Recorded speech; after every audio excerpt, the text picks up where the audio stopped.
Hello everyone, welcome to the market update. My name is Kay Kim with the Traders Club. Thanks for tuning in for this tonight's market update episode. As I record this video, market is still open. You'll see the flashing lights on your left. Market has another hour to go. Today is February 10th, 2017, Friday. So again, market has one more hour to go as I publish this video. We're going to be looking at Spider. We'll look at the bank and the NASDAQ and look at some of my positions and watch list there. Intel, Apple, Boston Scientific, eBay, and some of my watch lists. I look at energy sector and treasury bond, and we'll finish the video with gold, silver, and the miners.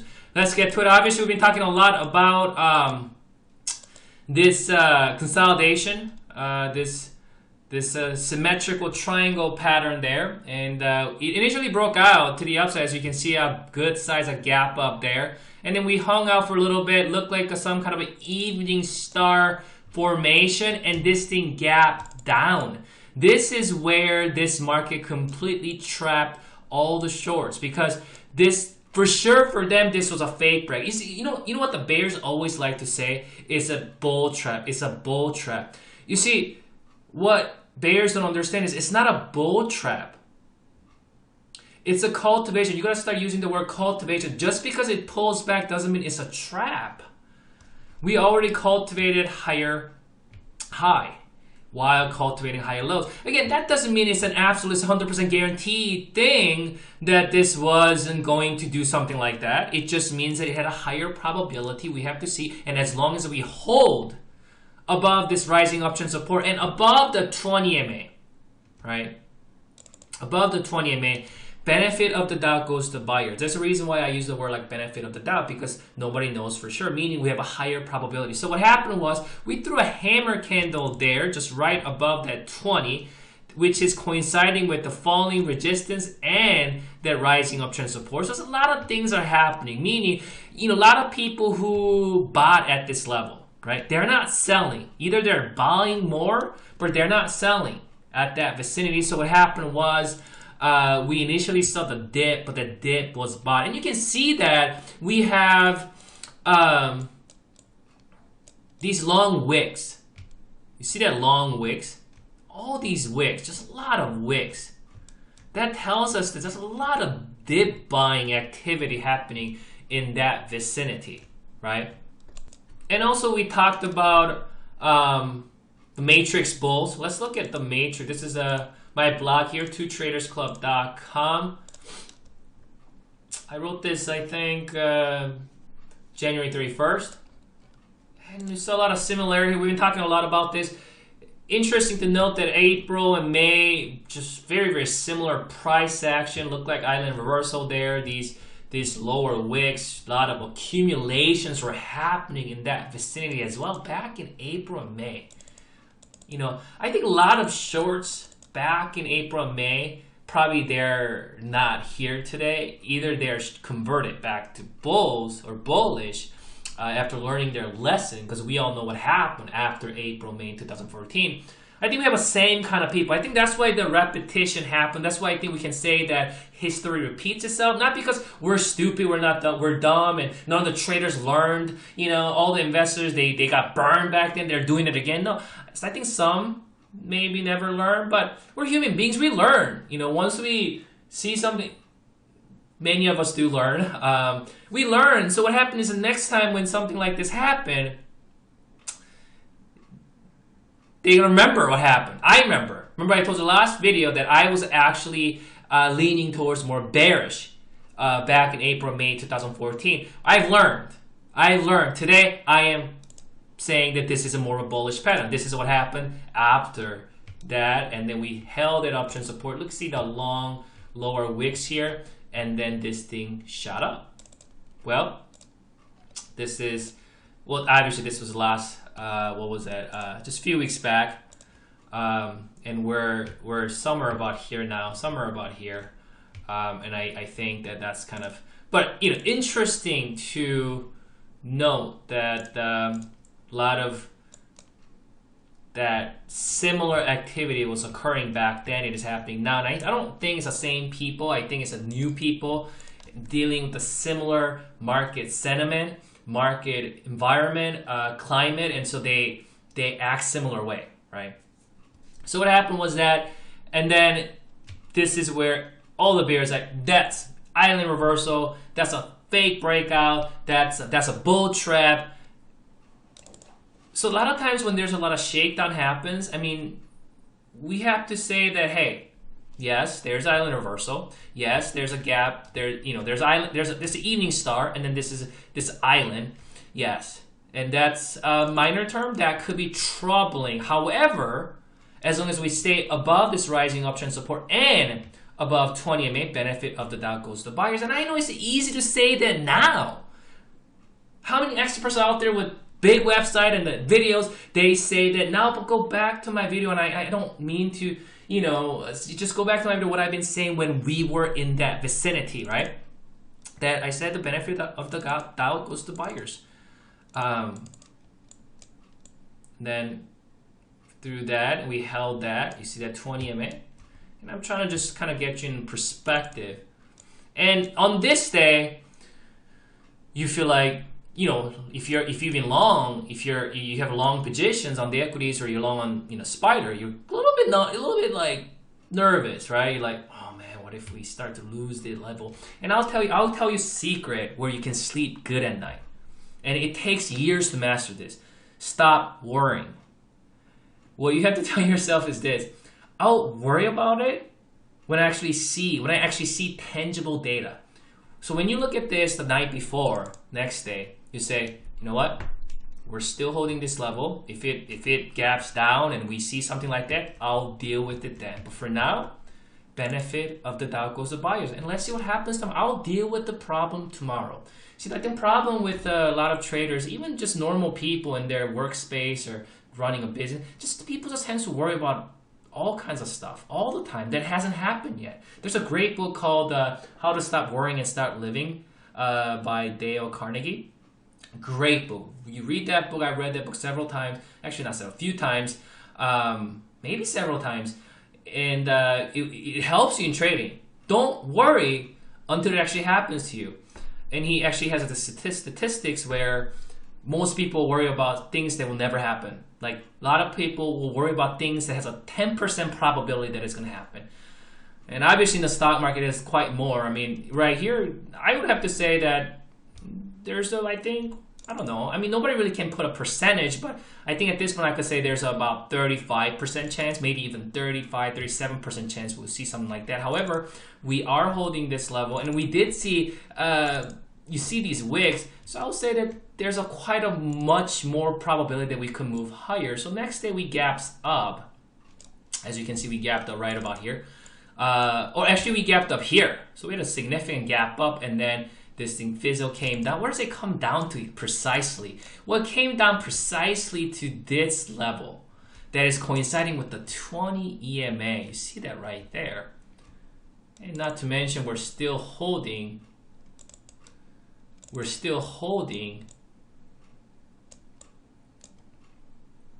this level, this rising uptrend support, right? See that right there? We're still holding that level while holding this level. So maybe you're like feeling a little bit better.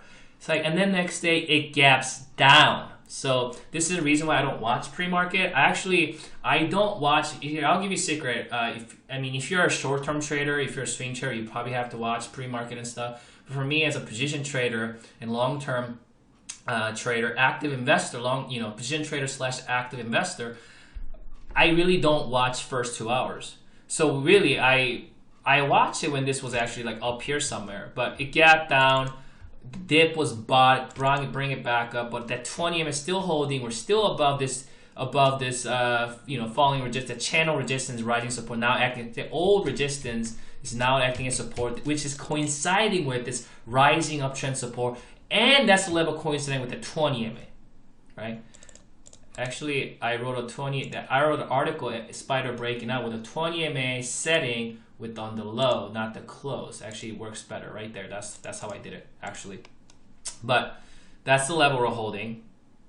And this is how you gonna figure this out without technical analysis? How are you gonna able to know which level to look and which level is gonna support? We can't. You can't. This is why technical analysis is gonna be one of the most valuable tools that you're gonna have in your trading and investing, right? And the next day, boom, gapped up. What happened? Now we have a gap open. Now this is an island bottom. This is how this market fake people out. That shenanigan is how this, this market never makes it easy.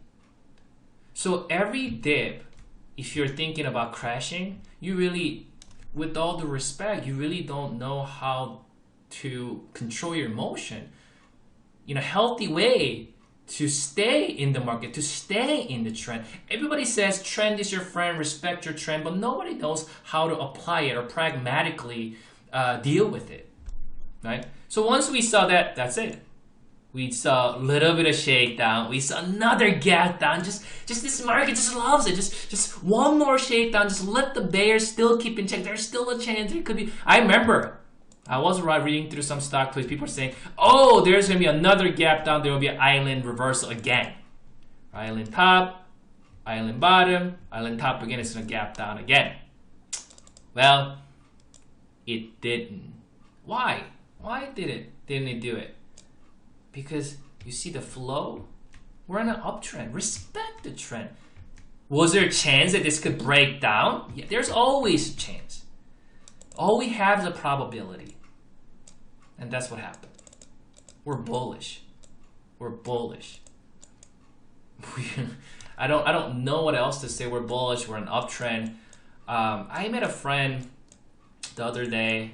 He's a good friend. He used to be my old roommate back in the day, but I haven't seen him in a while, and I don't know, recently got in trading, and just some of the stuff he was telling me, I just felt kind of a little bit bad. I hope he's not watching this video, but I feel a little bit bad that he's just saying the same things that I've been hearing all 2015, 2016. Oh, the crash is gonna happen. When it happens, it's gonna be big. It's gonna be so big. It's gonna be huge. And so what happens is when you start thinking like that, you're missing out because you're so fearful that you're missing out the opportunity that is there because you're fearful that this thing is going to crash. And then I told him, well, when it does crash, we'll deal with it then. But now market is trending to the upside, so we'll ride this uptrend. No. He's like, no, when it happens, it's going to be so fast. It could be just one day. This could just gap down so big that it'll be too late. I don't know. I just worried about it, and I try to tell him he just wasn't open to listen to my. And I tell you what, I say, you know what, I believe at least in 2017 we're gonna see a bull market, at least 2 to 3. I don't think we're gonna see crash, next 2 to 3 years. Possibly we're gonna have a bull market next 5 years. He's like, you might be right, but it could be any time. Just things what it says, what's going on in this market, or in this country and globally and all this stuff. I'm just like, But I think a lot of people are out there, even listening to this video, thinking the same thing and missing out on the move. And you guys know that where I stand. I believe that 2017 is going to be a bullish year. S&P 500 might have a 25% return towards the end of the year. I think we might even have a strong 2 years of bullish run. We could have a correction, after 2-3 years, and then we might have another, 5 years run. I don't think we're gonna see a crash. When I say crash, I don't mean 10% correction, 15% correction. When I say crash, I mean recession. I mean bear market like we've seen 2008 and 2000. I don't think we're gonna see that in the next several years. But if we do see it, market isn't gonna just do this in one day. Everyone will talk about 1987 Black Month. It happened one time in the history. One time. When was the last time the market came down out of nowhere that it crashed? It always gives us a warning. Always. There's a video that I've done, 5 reasons why stock market is not going to crash, on YouTube. You can find it. There's always left shoulder head, right shoulder, lower highs, lower lows. The 100 estimate, 200 estimate crossing. They are now sloping downward. Same thing right here. We have a dead cross right there. They are sloping downward. We got lower highs and lower lows. So if you got out even down here, you were able to avoid that. If you got out somewhere about here, you're able to avoid that. And then start shorting over here, you could have made profit. There will be a warning. where was a warning? Where's the 200 SMA going? We had a golden cross here. It's moving higher. We're on an uptrend. So if you still think that the crash is going to happen this year, because you're so scared in 2015, 2016, then it's a difficult place. Anyway, it's bullish. I think we may be able to get to 240s before maybe by the summer, during the summer. I'm not sure exactly when. I mean, you know, but I think 240 might be where, you know, it's not gonna have its ups and downs. I mean, it's not gonna straight up, but that's kind of what I'm looking at. We'll continue to update you guys on that. Quickly, I spent too much time with that analogy, but financials trying to get up here, but you know, this is where kind of keep an eye on it, because you saw the trap right there. This could very well be. So this is the reason why I hate breakout setups. Doesn't always play out, but financials, its benefit of the doubt definitely goes to buyers. When we can see 10 and 20 EMA rising, we made new high. Don't call that you know, a trap. That's a new high. I mean, if we go to line chart there, you can clearly see we made new high. That's important. That's important. So that's a good sign there. Obviously, Nasdaq, the Qs is just going crazy. You just keep moving higher. Oh, you know what I was gonna do about the video? I'm gonna do the deception of the Qs. I was gonna do a separate video, but I'll do a separate video, the deception of the Qs. I'm gonna talk about how many times you faked out the gloom and doom people on the Qs. I mean, just give you a quick preview on it. I mean, look at, oh my God, this is a head and shoulder. It's gonna kill everybody. Boom. And then what happened? Oh my God, this is a head and shoulder. It's gonna have at least this much correction. Boom, it never happened. And here, I heard people, I'm not just making this up. I heard people saying this, oh my God, it's gonna do that. Well, people always worry about stupid stuff, right? And then this is like, okay, this is too much. We should do something like that. What if it doesn't? What if it doesn't? Who knows how long it's going to continue higher, right? Who knows how long it's going to continue higher before it actually sees a you know, steep pullback? I mean, look at just this move. Even just look at this move. Since we never saw, how many people do you think all the way up people saying crash? Oh, head and shoulders. Yep, after this kind of move, this thing is ready to crash. No. See, the deception of the Qs. I might do a separate video on that. But let's go. Intel, I actually did buy some more calls yesterday. Around at 35.8-ish. That was where I entered there. I bought that dip. This was my first entry with calls. Obviously leaps. And then I closed out actually 30% just prior to the earnings. So I was holding remaining positions throughout this pullback, and I bought some more. I bought some more there. And today looks like we're holding the 200 SMA there. That's a good sign. For now, we are throwing, let's see, we're throwing that, you know, long high wave doji. That's a good doji with actually good volume there. So that doji, I mean, this is right there. That's more like a, you know, spinning top, kind of a doji type of candle. So that doji, if we see a follow through, there's a good chance that if this want to be a morning star reversal, you want to see on Monday a continuation. If we see that, then that would be a morning star reversal that could possibly get us up to about 36.60, and then maybe something like that. So currently, obviously, you know, the minor term trend is down, but intermediate term wise though, we are in the vicinity of higher low. So can this be that higher low, another higher low right around that 200 SMA before making new highs, maybe 40 and 42. So we'll see. We'll look at it now what happens next week. Apple, I'm actually not in Apple. I'm all out of my Apple calls. Obviously, these were my entries and exits. I completely closed out there. Continue move higher. We are dealing with the extremely overbought sentiment daily and weekly. So this is not the level I'm gonna go long. I mean, you're gonna go long day, you know, quick trade, short term, day trade. I think that's then you can do it. But at least for me, I am not gonna go long here. If this thing pulls back, I think, I don't know, 120, 120, 22-ish, I might think about buying that dip. I'm not saying it's going to, but if it does, maybe thinking about buying the dip here. Again, we are dealing with extremely overbought sentiment with the bullish nature. So what that means is this is not the time to short. This is not the time to go long for my time frame, but this is time to wait. That's kind of my analysis there in Apple. Let's go to Boston Scientific. Boston Scientific, I actually closed out most of it just recently, just a few days ago. This was my entry there. I blogged about it, tweeted about it.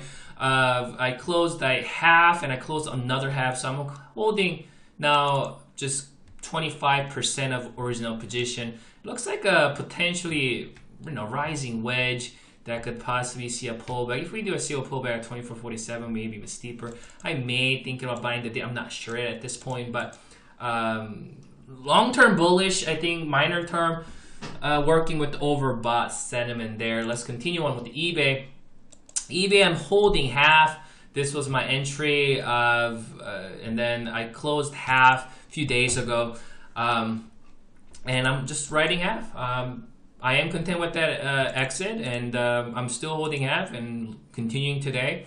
We are dealing with overbought sentiment in the daily chart, but there's more room to move on there's a little bit more room to move on the weekly and monthly. So I think there's some grinding move can happen to the upside. Let's look at some of the watch list here. XLE, I tweeted out and let you guys know. I've been letting you guys know that my entry on XLE, if it does actually come down, this will be my first entry. This will be my second entry. Because I mean, I don't know how low it will go, but if it does hit this level somewhere here, I will be going long with calls on XLE. But right now, we do have a downtrend in the minor term, and we did find just a little bit of support there. So we'll see what happens there. Obviously, it has been cultivating pretty good looking uptrend there, establishing, but we've been pulling back. So I'm wondering if there's gonna be a steeper pullback. Because that's how this market works. A lot of times when we're working with the bottoming process, it's gonna make,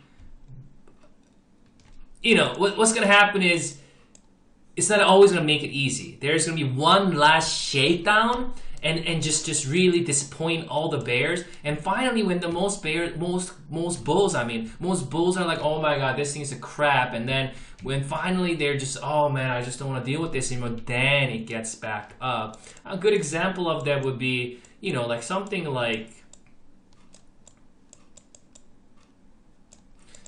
here, like right here. So this really looks bullish right here after the tankage, after the crash. Right, you see that 2008, we saw that crash. And then, I mean, this looks like it's chugging along, looks like a well-established uptrend. We got this inverted head and shoulder going on there. We made higher highs. The neckline was retested and it's moving higher. And this right there is a perfect looking chart. And then just looks so smooth. And then, well, market never makes it so smooth though. It's gonna have one last eruption before this thing actually make final move to the upside, and this is what it's gonna do right there. One last eruption, and it does it perfectly after making new high. You gotta love this market, right? I mean, this is where just how many shares do you think just pissed, going long there. And then this thing actually, but you know what? Nonetheless, that's a cultivation. We did cultivate a higher high. So what happened was it pulled back, and then you see this market just knows how to trap on both directions. It traps the longs and shorts. It traps in both directions. How? I've been saying this for a long time. I'm gonna say it again. The longs get trapped because they go long on a breakout after this uptrend. Looks like it's gonna go all-time high. They get trapped and they're forced to close it out. The shorts are covering. If they're 42 short, they've been shorting maybe here. But they're just, oh, it's gonna come down, it's gonna come down, it's gonna come down. And they're holding. And finally when it breaks out, they close it out. So the longs are trapped going long there, shorts are trapped covering there before this tank. And finally, the shorts did cover up here. They're saying, I was right. So then when this start coming down on these new lows, they start adding more, start getting to new fresh positions. Those longs didn't, actually, they didn't close it out up here. They held it. They're fortitude people. They held it. Finally held it. They're like, I'm gonna hold it. And then when it actually makes a new low, they can't hold it anymore. They closed out their longs. So shorts go long, go short here, putting their new fresh positions, and the longs get stopped out up here. And then so the final eruption happens, then that move happens. This is the market. This is the brutal market that we're dealing with. And most people get slaughtered that process before this thing does that. You see. So they miss out. And finally, most people get missed out on this move. What do? They finally can't wait any longer. It looks like this thing is never going to stop. This thing is never going to stop. So what do? They start buying it up here. And then this thing finally corrects. And this is why reasons why traders get wiped out in these two scenarios. So let's be a little bit more smart. This looks like a perfect setup. We had a higher high there, higher lows. Looks like we got good cultivation there. But I think there might be, maybe not. Maybe this time not. Maybe this time we go ahead and then I let it go. But I think there might be one last eruption, one last shakedown where this thing comes down, possibly even down to here. So what I'm going to do is I'm going to close, get in here, and then I'm going to add more if it does, because there's a chance where this could start bottoming up here. There could be one last eruption finally before this thing takes off. But I don't think it's going to be easy takeoff, because even here it wasn't an easy takeoff. There's that eruption happening. But if you actually understood the technical analysis, even though you got slaughtered here, there's a video. I actually did a video on YouTube, video lesson. Go check that out on inverted head and shoulders. If you understood inverted head and shoulders, even though you got slaughtered trying to, you know, go long and do whatever shenanigan they're trying to do up here, hey, that's the inverted head and shoulder. I'm gonna go for it. I'm gonna go long right here. After that, then you did actually pretty well, right? So I think there might be, maybe not, there might be one last shakedown before this thing actually take off. But I think it's going to take off sooner or later. And when it does take off, we might see either it might be a smooth move like this, or it might be a little bit of a chunky move. But with my time frame, I can have the profit even if it does that, because I'm more longer term. I'll be buying these dips and closing it out on the rips, and that's the plan there. Treasury bond, kind of the same kind of a concept here. I said I'm going to go along at 1536. You know, just if I just do this right here, because you know you guys play chess. You know, people always say you gotta be a couple steps ahead of them.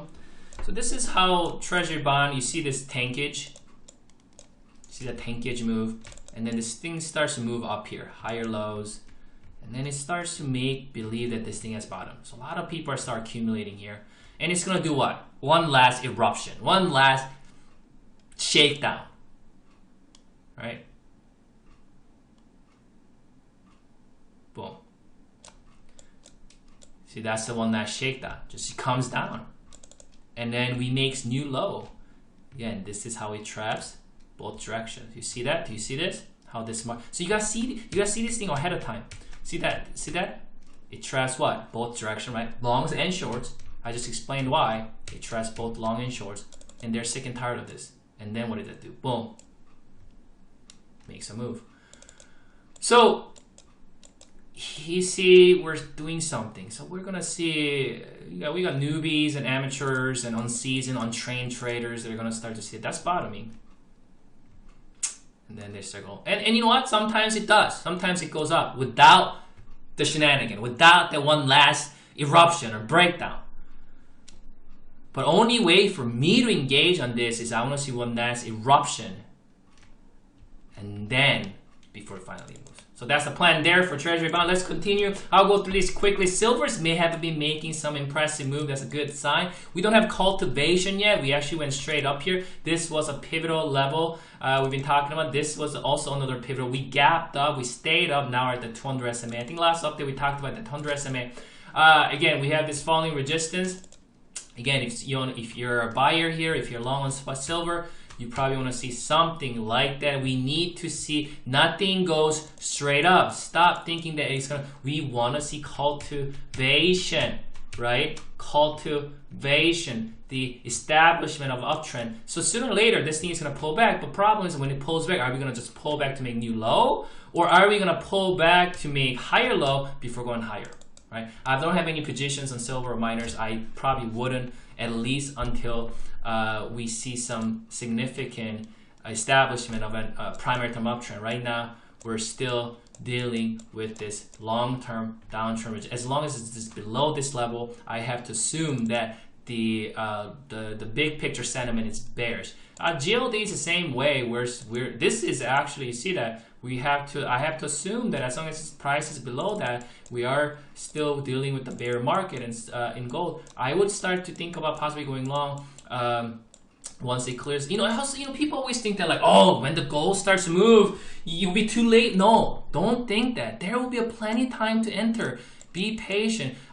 This is where I'll tell you where I go long gold. This thing breaks above it, pulls back, retest this vicinity, I'll go long at 130. I don't want to go long on breakout because I hate going long on breakout. Remember the traps that I told you about? I want to go long on a retest. What if it doesn't retest? I let it go. I wait until the next time retest, right? So that's gold there. Gold right now, right on their resistance, and so that's the level to watch. If we break above it, you know what, the buyers would want to see, something like that. Then I think maybe something can be brewing there. Miners, pivotal level, right? There's a pivotal level. Oh, this is congestion zone there. Support, resistance. We're just holding that level. Good news is we cleared this resistance on the miners. But again, it's been going up. Nothing goes straight up, right? We always gonna see cultivation. Gonna come back, go up, pull back, go up, pull back, go up. So I want to see the cultivation. It hasn't gone up. It has been going up. Are we able to see certain cultivation? But same with the miners though. What I want to see, miners breaking above this level. It won't be it's not gonna go straight up in one day. Look at this. Look at him with this move. You had plenty of time to go long right here. That's exactly what I'm talking about, guys. You don't have to try to call bottom and just tank your account. You don't have to go long here. How many times people trying to go long here and just get slaughtered, right? Instead, wait until the cultivation. We got this inverted head and shoulder, confirm. Left shoulder, head, right shoulder. We got higher highs, and then it pulls back. One last eruption, I like to call it sometimes, or last market down. You buy this dip after higher high and higher low vicinity, and you had plenty of time to ride this for at least 2 years. But at least you're safer because it actually happened after, cultivating an uptrend. The reason is because how many people do you think that this was bottom and got burned? This was bottom, got burned. This is bottom, got burned. Oh, this is bottom, got burned. This is bottom, got burned. So every attempt and finally, oh my God, this is bottom, getting burned now. But here's the thing. If this thing is able to get up, final eruption or some kind of breakdown somewhere here, after making new highs, I'll be buying that dip and you would have a couple of years to ride it. Does that make sense to you guys? It's not too late to wait until a full confirmation and go long. And I learned that lesson in a hard, painful, suffering way. Have a great night. I'll talk to you guys next Friday.